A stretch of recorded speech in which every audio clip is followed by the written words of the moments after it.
हरे कृष्णा मित्रों। आज मैं आप सभी के लिए लेकर आई हूँ बृहस्पतिवार की व्रत कथा।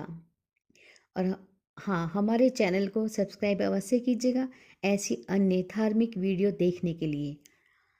तो सुनिएगा कथा। प्राचीन काल की बात है। किसी राज्य में एक बड़ा प्रतापी और दानी राजा राज करता था। वह हर गुरुवार को व्रत रखकर दीन दुखियों की मदद करके पुण्य प्राप्त करता था। परंतु ये बात उसकी पत्नी को अच्छी नहीं लगती थी। वह ना तो व्रत रखती थी और ना ही दान पुण्य में ही कोई विश्वास रखती थी। इतना ही नहीं, वह राजा को भी ऐसा करने से हमेशा रोकती रहती थी। एक समय की बात है, राजा शिकार खेलने के लिए वन गए। घर पर रानी और दासी थी।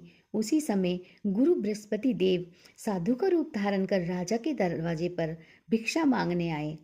साधु ने जब रानी से भिक्षा मांगी तो वहां कहने लगी, हे साधु महाराज, मैं इस दान पुण्य से तंग आ गई हूँ। आप कोई ऐसा उपाय बताएं जिससे कि मेरा सारा धन नष्ट हो जाए और मैं आराम से रह सकूं।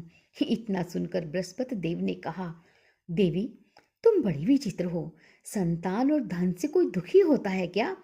अगर अधिक धन है तो इसे शुभ कार्य में लगाओ। कुंवारी कन्याओं का विवाह कराओ, विद्यालय, बाग और बगीचों का निर्माण कराओ, जिससे तुम्हारे दोनों लोग सुधरें।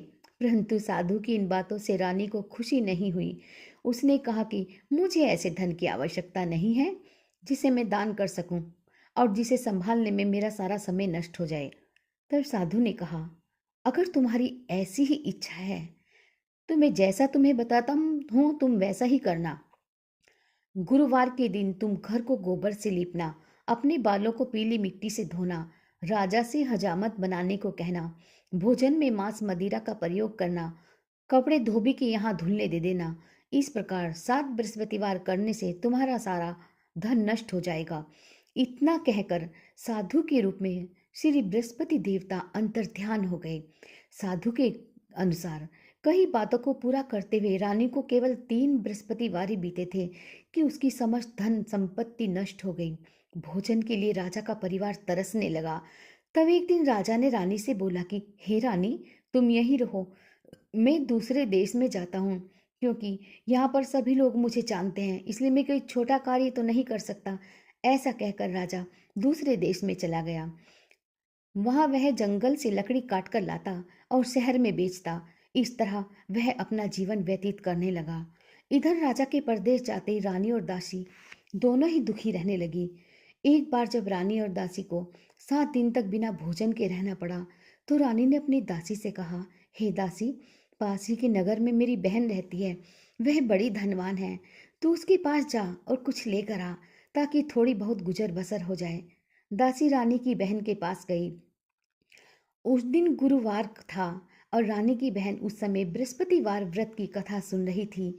दासी ने रानी की बहन को अपनी रानी का संदेश दिया, लेकिन रानी की बड़ी बहन ने कोई उत्तर नहीं दिया। जब दासी को रानी की बहन से कोई उत्तर नहीं मिला तो वह बहुत दुखी हुई और उसे क्रोध भी आया। दासी ने वापस आकर रानी को सारी बात बता दी। ये सुनकर रानी ने अपने भाग्य को कोसा।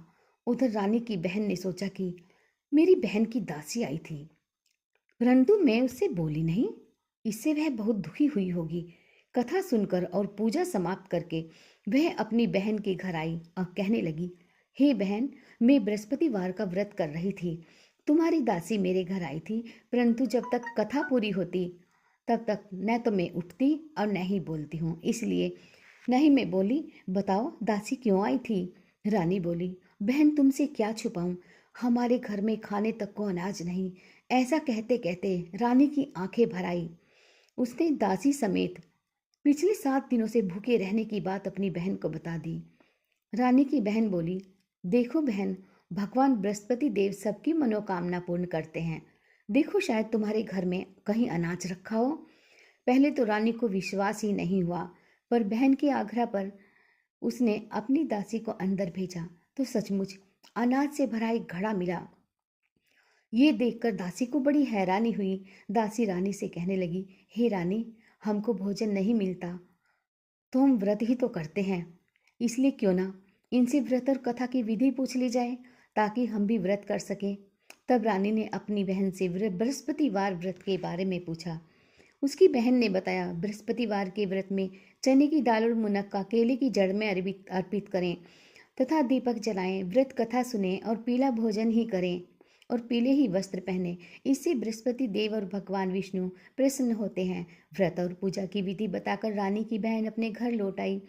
7 दिन के बाद जब गुरुवार आया तो रानी और दासी ने व्रत रखा। वह गुड़साल में जाकर चना और गुड़ लेकर आई।